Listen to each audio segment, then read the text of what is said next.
Hello, people. I'm here with another incredible guest. He's my friend from the UK as well. So, how are you, sir?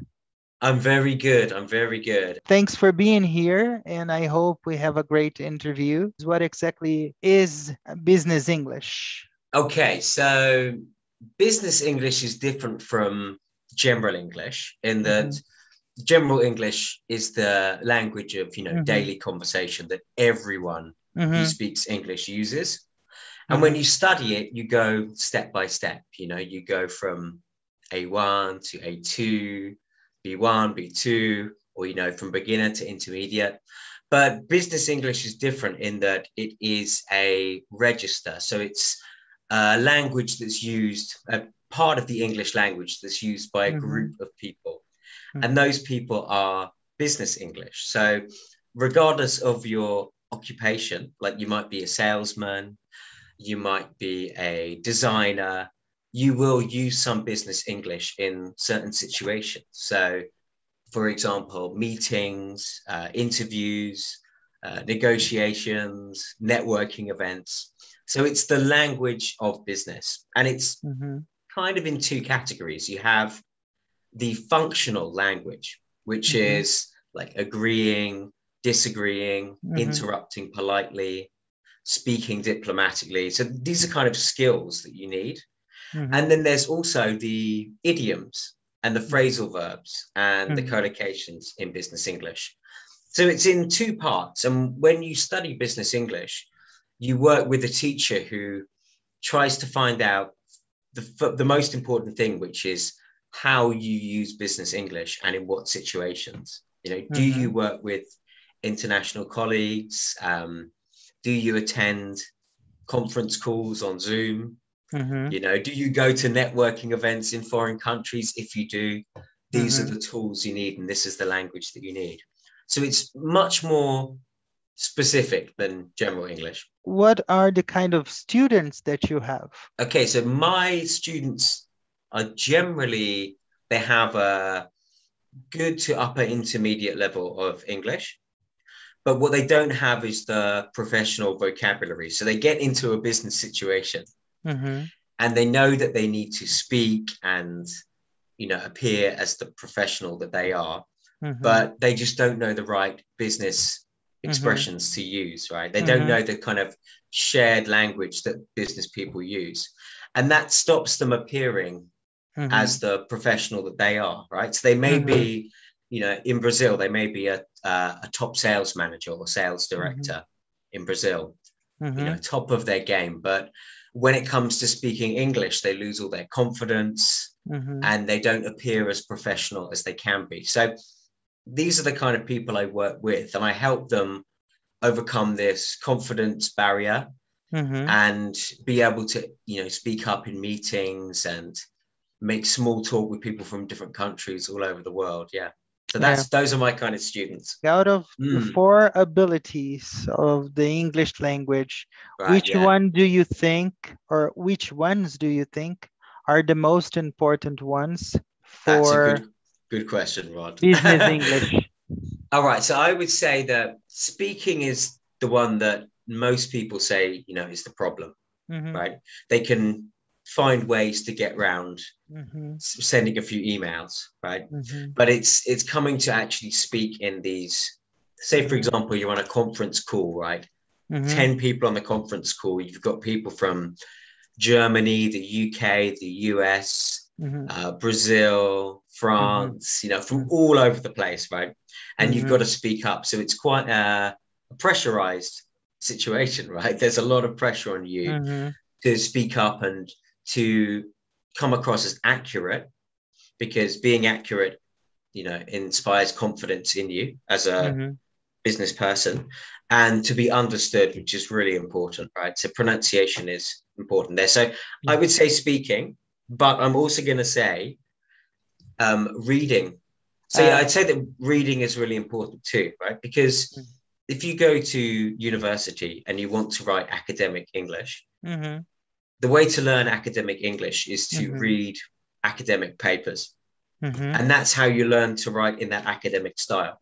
And it's the same with business English. If you want to know the business vocabulary and the business way of speaking, you need input in order to have output. So yeah, that's kind of teaching terminology, but you need to have the language coming in to be able to use it. And the greatest place to find that is by, reading business texts, business magazines, business blogs, that kind of thing. And there's lots of that available on the internet. Can you tell us a situation which was really difficult for you while working with business English? An example?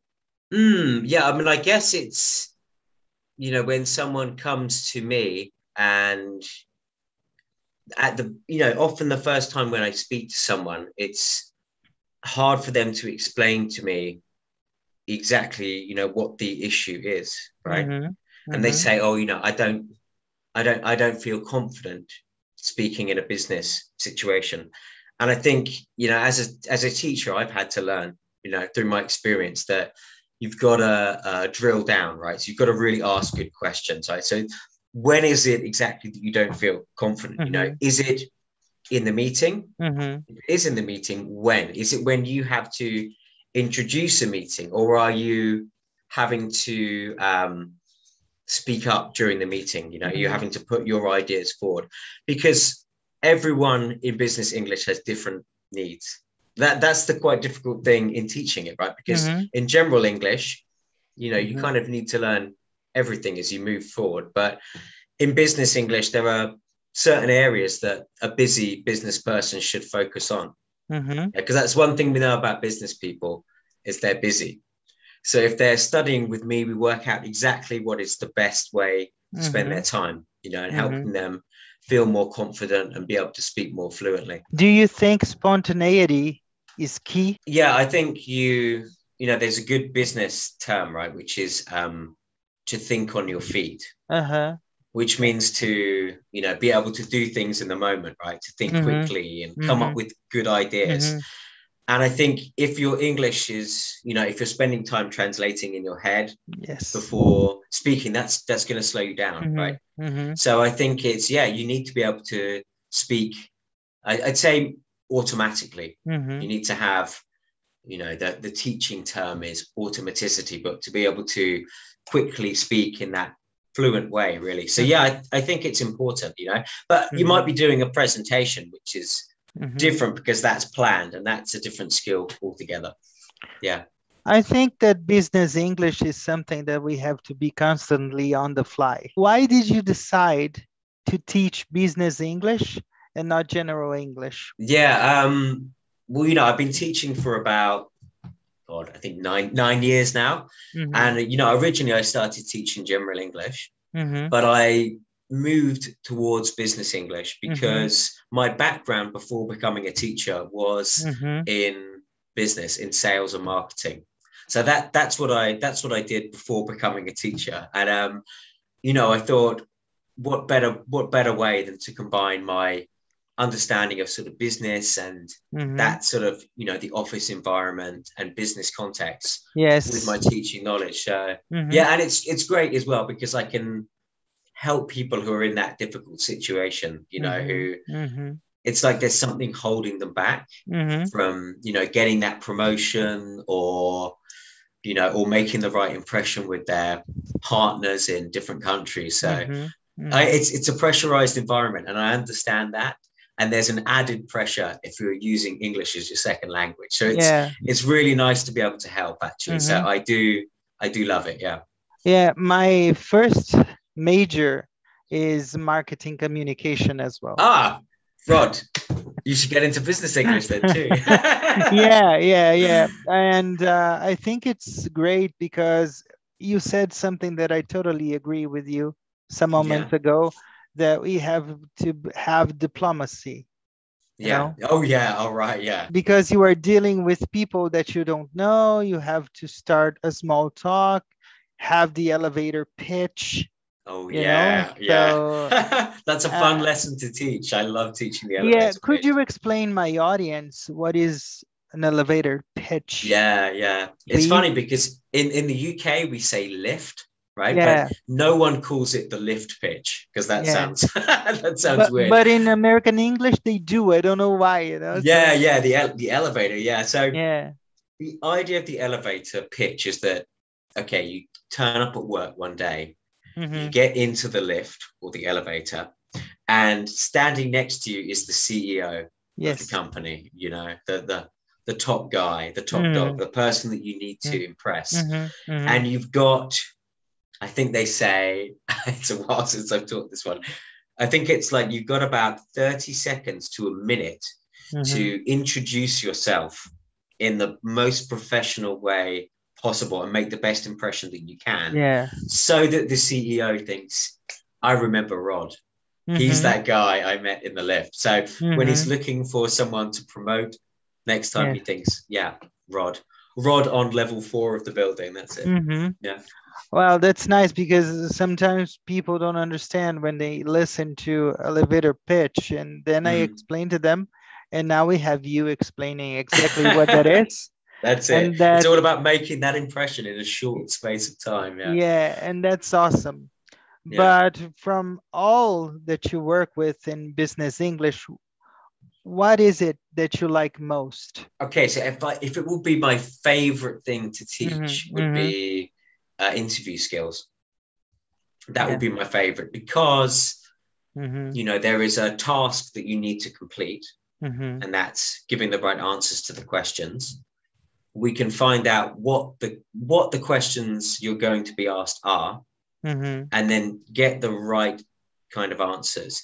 But also, Rod, there's an interesting cultural element to it, right? Mm-hmm. Because I'm not sure what it's like in Brazil, but in the UK, the interview is like a game. You are also interviewing them, but Mm-hmm. you don't tell them that. But Mm-hmm. it means that you have to have really good questions at the end. Mm-hmm. You know, one of the biggest mistakes you can make in an interview is to not come prepared with at least 2 questions at the end. If you say, oh, I don't have any questions, thank you very much, you won't get the job. So it's a cultural difference. Like my students in Korea, I've taught a lot of Korean students Mm-hmm. recently, and Mm-hmm. you know, the interview is hierarchical. You know, you're not expected to, you know, interview back, right? Uh-huh. It's a cultural thing, and it's, especially if you're having an interview with a UK based or Mm-hmm. US based or Mm-hmm. Australian company, I would say, then Mm-hmm. you need to know this. Yeah, so it's good. I like to mix in that cultural element too. Yeah. In Mm. Brazil, people like to say yes. Are you available to travel? Yes. Can you work overnight? Yes. Because Yeah. they think that way they can get the job. But people, you can see that doing your homework very well Mm. before an interview is the key, you know, as Dan Oh, is so telling. important. Yeah, I think with Mm, it with interviews, it's all about giving and giving like an answer that makes you appear yeah. honest in a way as well. Hmm. If you Hmm. sound like you're trying to be a yes Hmm. man, someone Yeah. who just Yeah. says yes to everything, Yeah. the interviewer will see right through you. They will, Hmm. and the game will be up, as they say. Yeah. Yeah. That's it. So Yeah. it's a fun Well, thing to teach. Yeah. do you teach for long hours? Do you have a long day ahead of you? How is it? Well, luckily it's in the evening time now, so my dinner is the next thing I'm looking forward Uh-huh. to. But yeah, in the day, you know, sometimes I'll have busy days. I say the maximum amount of Uh-huh. hours I teach in the day is like, it's not Uh, as many as you, Rod. I know you do more than me, but I think it's about uh-huh. 7 or 8. I think is the most I've taught in one day, Mm-hmm. and like Mm-hmm. what it's all one to one these Mm-hmm. days, like this. Yeah. So yeah, Yeah. it's quite intense, and it's Mm-hmm. not physically tiring, right? Because Mm-hmm. you'll know because we're just sitting here, but Yeah. it's mentally tiring. There's a lot of work. Yeah, I agree because my brain is racing when I finish, Yeah, and I have to have like 40 minutes, an hour to start to yeah, relax, you know. I know how it feels. yeah. And one last question. Why business English? I would say that, you know, I mentioned because of my business background is Mm-hmm. one of the reasons I decided to go Yeah. into it, and Mm-hmm. also I think I've got a good understanding of, you know, the difficulties that business people have, Mm-hmm. you know, and Mm-hmm. actually a lot of I'm going to call them old-fashioned business English courses, Mm-hmm. are really unsatisfactory for what a lot of my students need. Right? I've had many of my students say, Mm-hmm. "Oh, I did a business English course once, and it wasn't relevant, and it Mm-hmm. was actually quite boring." And I think there are a lot of business English courses that are structured in that way. It's Mm-hmm. just language for telephone calls, language Yeah. for meetings. But as I said earlier, business English is a register. So there's Mm-hmm. lots of interesting language within Mm-hmm. business as well. You Mm-hmm. know, the idioms, the metaphors, the phrasal verbs. So there's a lot more to it. And Mm-hmm. what's really important today in this, interconnected world is Mm-hmm.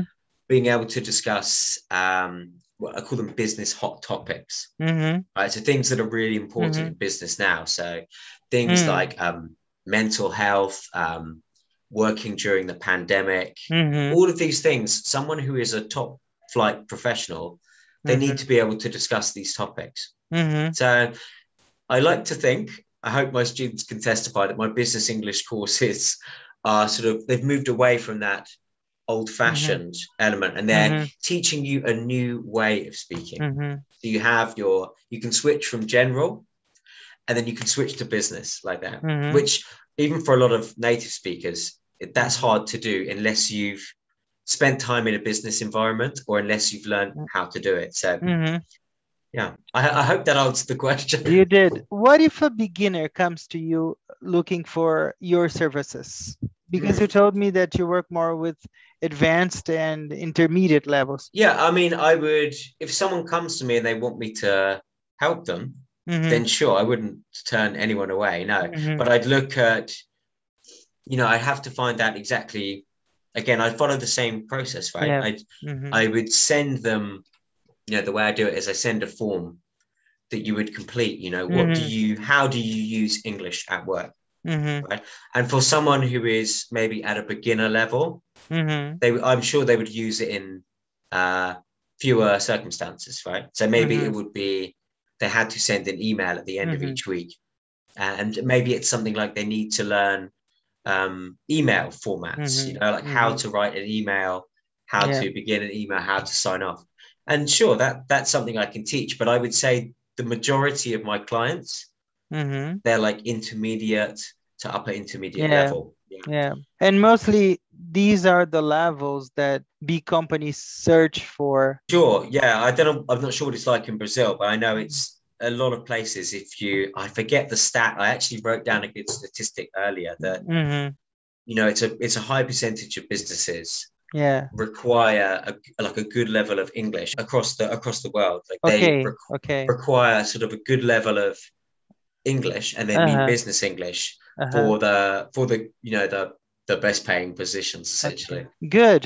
Great. I think to finish, what could you tell my audience if they need to learn business English, what they should do? Yeah, sure. I mean, if you're looking to develop business English, there Mm-hmm. are resources out there that Mm-hmm. can help you, right? So if you're looking at business blogs,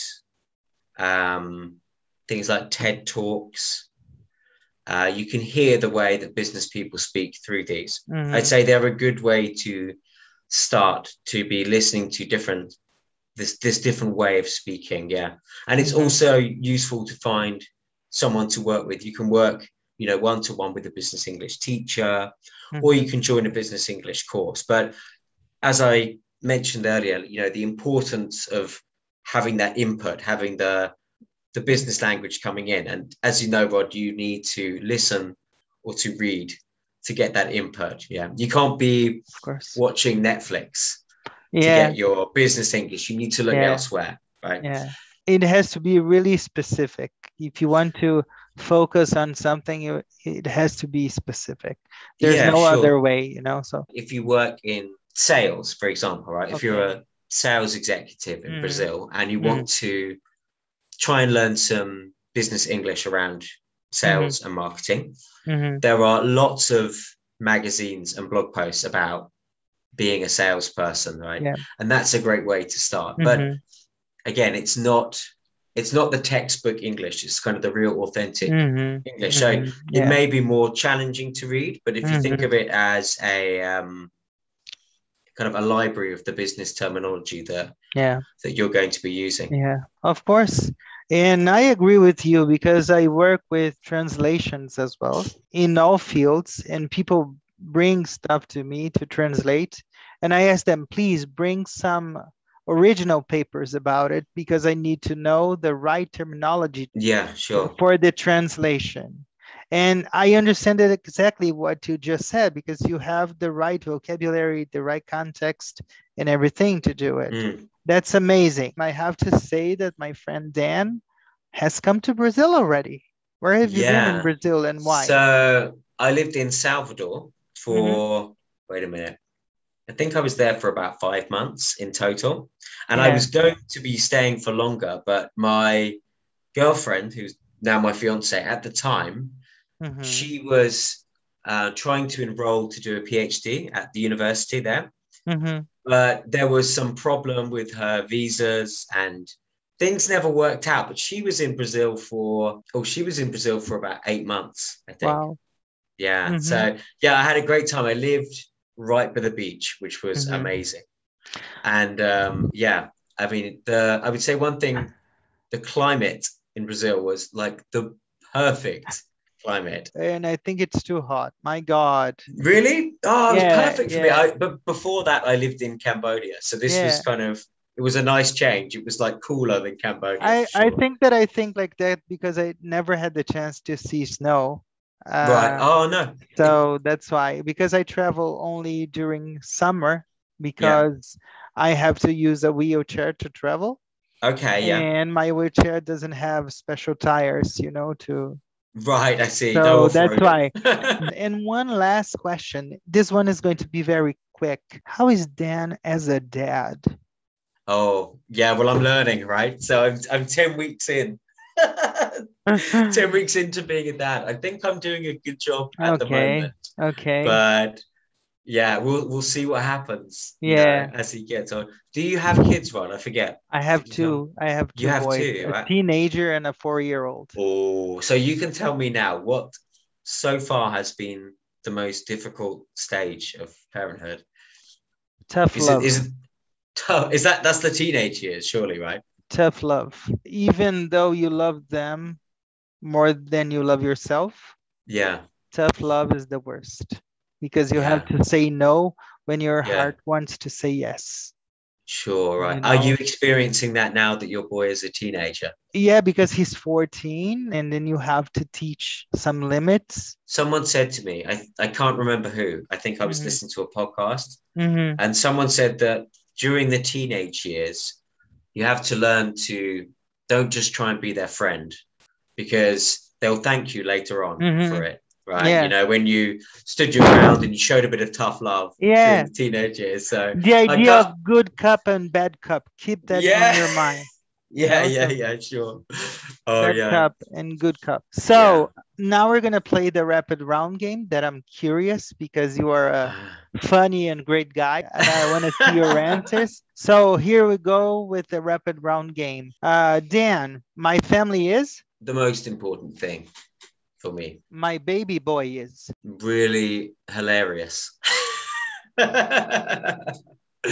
and incredibly cute. Yeah. How do you define language? A tool for communicating ideas and knowledge. I hope that's a good one. Awesome. Peace is? Peace is. I would say peace is, you know, just respecting everyone else's opinions. You know, everyone's got different opinions about things. Everyone should be allowed to say what they feel, what they think, and yeah, you know, everyone can think what they want. You know, you shouldn't be, you shouldn't let that, you know, make you angry because that seems the way the world is going. You know, so everyone should be allowed to say what they want, and everyone should be allowed to have their own opinion, and that's the only way we can have peace, I think. Would you sum it up as agree to disagree?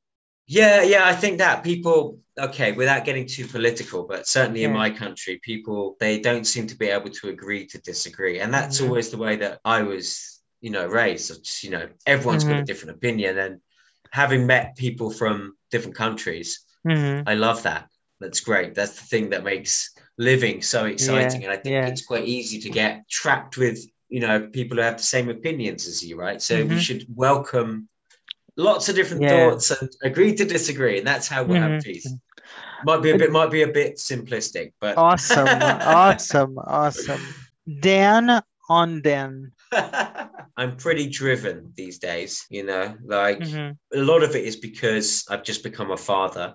Mm-hmm. And you'll know, Rod, there's like that sudden pressure to provide, so I'm really driven to make what I do work. Mm-hmm. And I'm also, I'd like to say I pride myself on being a good friend in terms Mm-hmm. of in this day and age where people just send WhatsApp messages, no one calls each other anymore. I still try and make an effort to call my friends and organize to meet up with them, because I think that's really important. So yeah, I'd say I pride myself on being a good friend, Mm-hmm. and I've got a lot of motivation to Mm-hmm. do what I do well as a teacher and Mm-hmm. provide for my family. Yeah. Oh, big questions. And the last one from me. If you had the chance to meet yourself 10 years ago, Oh, yeah. what would you go and tell yourself? Not to stress about anything because, yeah, I get quite stressed about things. I sort of worry about, am I going to be able to, am I going to be able to buy a house? Am I going to be able to do this? Are my lessons good enough? Have I made the right choices? But now when you think back, right, when you think back to 5 years ago, I think, what was that worrying all about? Mm-hmm. It was Mm-hmm. totally pointless at the time. Mm-hmm. So, and I also think, there's been times in my life where I haven't, where I've lived in other places, like living abroad, right? I've lived in a few different countries. And Mm-hmm. there's times where when you live abroad, you complain. You're like, oh, it's this, I don't like this about living here. And it's really difficult because of this and that. But then afterwards, when you leave the place, right? All Mm-hmm. you can remember is the really good things. Yeah. you Yes. never remember any of those silly little And you things that. and you miss being there again. Oh yeah, You totally. I miss really. being there. Yeah. And now I can't travel much at all because of the Yeah. coronavirus. I'm Yeah. like, oh, I miss being abroad. I miss Yeah. traveling. Now it's your turn. I'm in the hot seat. Oh yeah. Okay. I haven't really prepared any questions, but I'm No, gonna you think don't up have some. to. You don't have I'm to. gonna think up some on the fly. Okay. Yeah. So Rod, what is Rod's okay, so how does Rod let his hair down? How do you Uh, relax and chill out? I get my hair down when I can watch television in silence. This is the words of someone who has two No, kids, like right? not only Dad, did you Yeah, finish? yeah. Can we go up? Silence is precious. Okay, this is something I'm going to learn as a father, Yeah, right? yeah, yeah, yeah, yeah.